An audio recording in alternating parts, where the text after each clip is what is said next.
Job rotations, simple lang yun. Mag-rotate ng jobs, kung sinong Lunes. Nakuha? Ako. Next. Ayan, performance appraisal. Miss Jessica, please read again.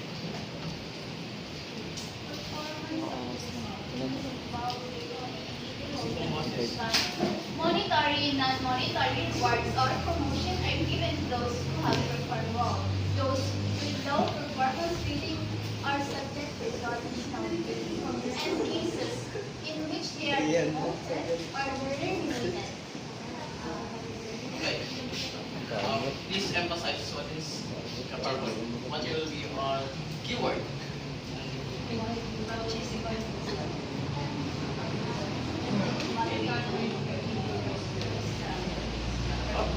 Tayo. Para saan? Para sa rewards. Ano? So please sit down. So pag sinabi po natin performance appraisal, so mamaya po natin i-recap pa. Na-training ka na. Maganda na yung skills mo. Kung ikaw na ang nasa taas ng rango ng mga pinakamagaling sa inyong kumpanya, nakita ng boss mo, at doon pumapasok ang ating performance appraisal. Pag in-evaluate yung inyong individual's job standards, nagkakaroon na po tayo ng rewards. Pag doon po pumapasok yung monetary at non-monetary rewards. Pag monetary rewards, yun yung pera mismo. Yung mga coupons, pagpapalagay sa grocery store, nakitaan ka ni boss ng magandang asal, binigyan ka ng 50% off sa rotisserie chicken, 50% off groceries. At pagdating naman po sa non-monetary rewards, dito na po yung pumapasok yung insurance, binibigyan ka ng insurance support ni bossing, loan discounts, low interest, yung mga ganun. And those with low performance ratings are subjected to further training and development or in some worst cases, terminated. Papalayasin ka na sa kumpanya kasi hindi mo na-meet yung standards ng isang company. So, doon po pasok yung low performance ratings. Ano po? Nakuha? Ako. Next. And then, Miss Lebeson. Herbert Lee suggested that manager and subordinate should set performance goals together. They evaluate progress towards attainment of the goals. Furthermore, Mayor recommends that performance appraisal should be a daily interaction rather than something that happens in a moment. Okay, so what is your understanding of what you've read? Yung ano? Ano? Yung manager daw subordinates, kailangan daw mag-set whatever performance pero may goal. Okay, so, ano ba?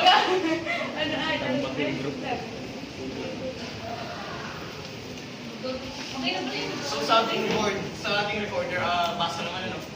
Irene, basa-basa naman siya. So, kaya mo ba? So, pagdating po, as stated by Herbert Mayer, kailangan po magkaroon ng coordination si manager at si subordinate or employee. Bakit?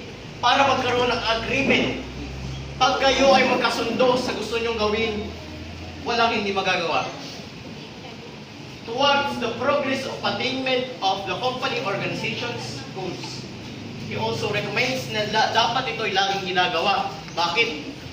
Paggawa ka ng gawa, wala namang bus kung kamakailan lang once a year na nagaparamdam. Mamomotivate ka pa rin kaya mga trabaho. Di, na para bang walang pakialam sa'yo. Parang gano'n. So, kailangan po magkaroon ng agreement si manager at si subordinate para magkaroon po ng magandang management ang ating pong organization. And then, rather than something that happens in a blue moon. Dapat ito po ay kahit mga once a month, twice, 5 times a year, mga ganun. Nakuha! Opo. Next. Yan. Dito naman po pumapasok yung ating types of performance appraisal. Mr. Regalo, please read. Is which the manager or supervisor activities of day-to-day. This is the one way to coordinate the work that's done during or in a formal. So, any idea, Mr. Miguel? Informal. Pag sinabing informal, ano pong ibig sabihin? Nandiyan po yung word or root word? Wala. Anyone?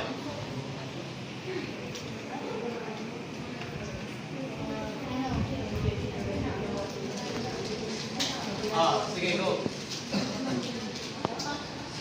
May idea?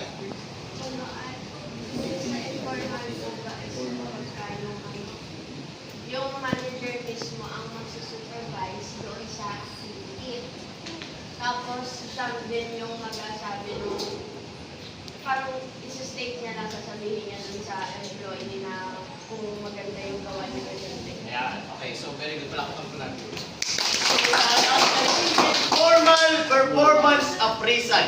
Informal. Halimbawa, nasa grocery ka, masipag ka, sunod-sunod yung mga maganda yung rating sa inyo ng mga customer. Nag-monitor si Bossing. Nakita yung gawa mo, maganda yung performance. Anong sabi ni Bossing? Nice job. Okay. So yung pwede tinatawag natin informal performance appraisal.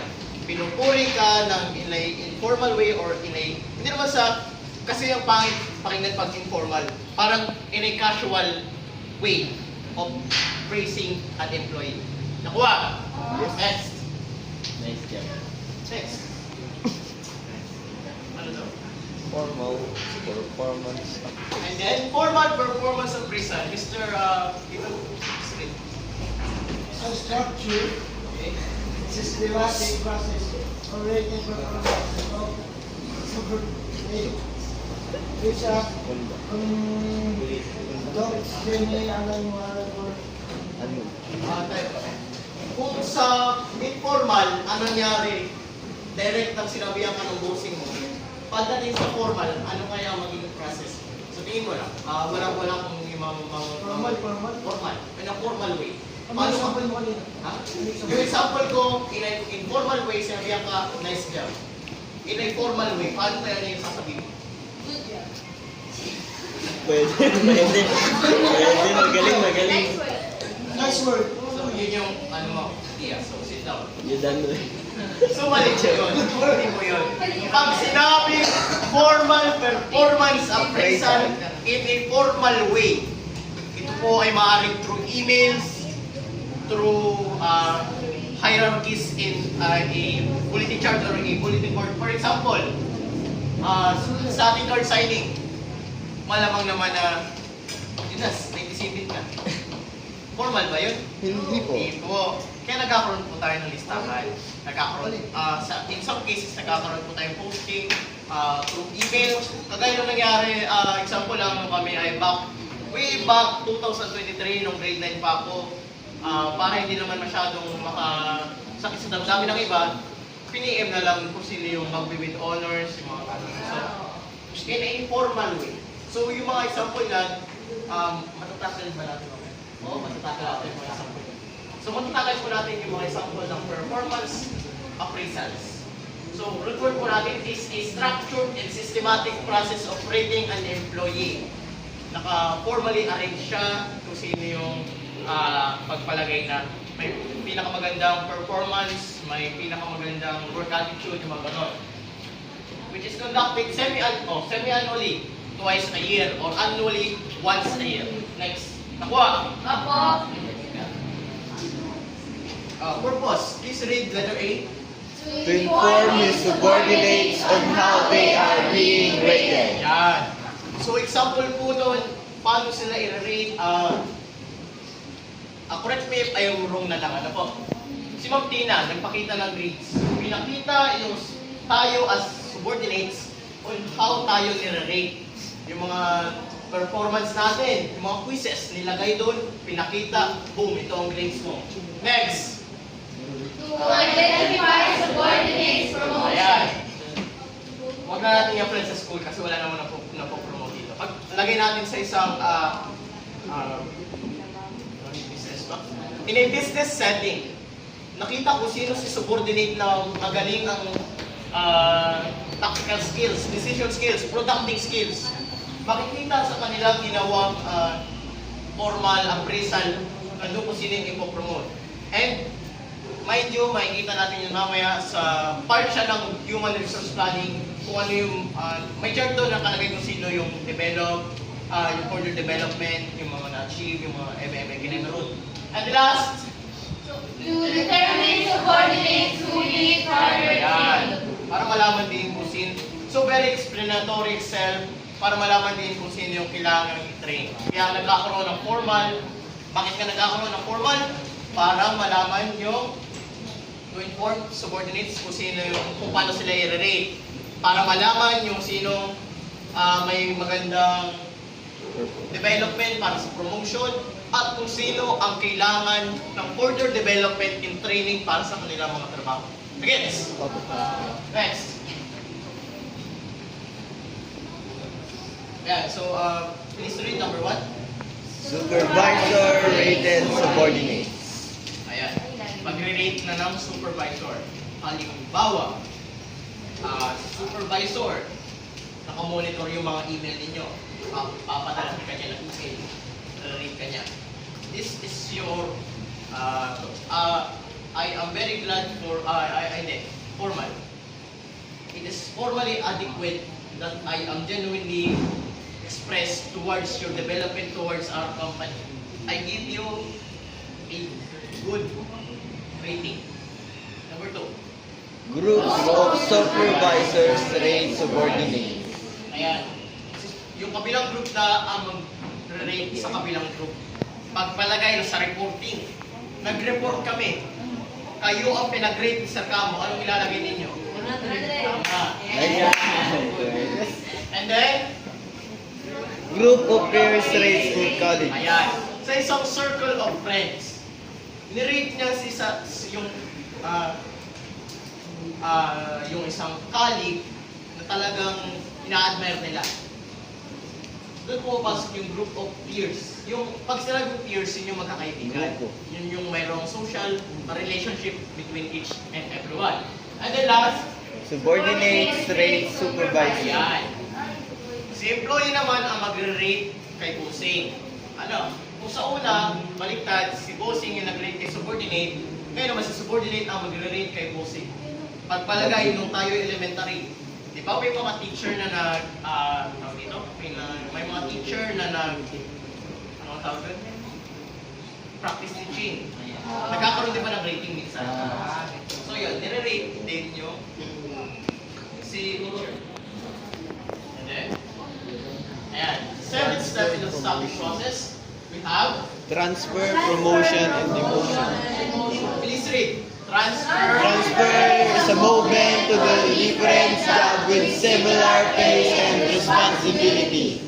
Promotion is advance a position with higher pay and responsibility. Demotion is a movement to a lower status position. There are cases in which an employee is given an impressive title but was less responsibility. okay? Very self-explanatory by itself. Pag sinabing transfer, ililipat ka sa ibang location na under ng same company. Pagpalagay, from the recent months, si Father from Munanay, nilipat sa Ginayangan, nilipat sa Ginyangan. Pagpalagay na yung ating teacher from junior high, Ma'am Doris Bertuccio, nilipat na daw ng Katalawan. So that is considered as transfer. Promotion. Nakita, kanina ko pa ito sinasabi, nakita ka mayroon kang magandang skills, mayroon kang magandang performance, mayroon kang magandang mayroon kang magandang performance towards discipline. Nakita ni boss, pinromote ka. Ito yung pag-advance sa mas higher position. Pagpalagay, promotion, dito rin pumapasok sa mga teachers. Si teacher, si Ma'am, pagpalagay na si Ma'am Ellie, teacher 2, teacher 1, and then nag-masteran. Magpupromote si Ma'am as master teacher and so on and so forth. And pagpalagay kina Sir Ryan at kay Ma'am Mas na nag-doctorate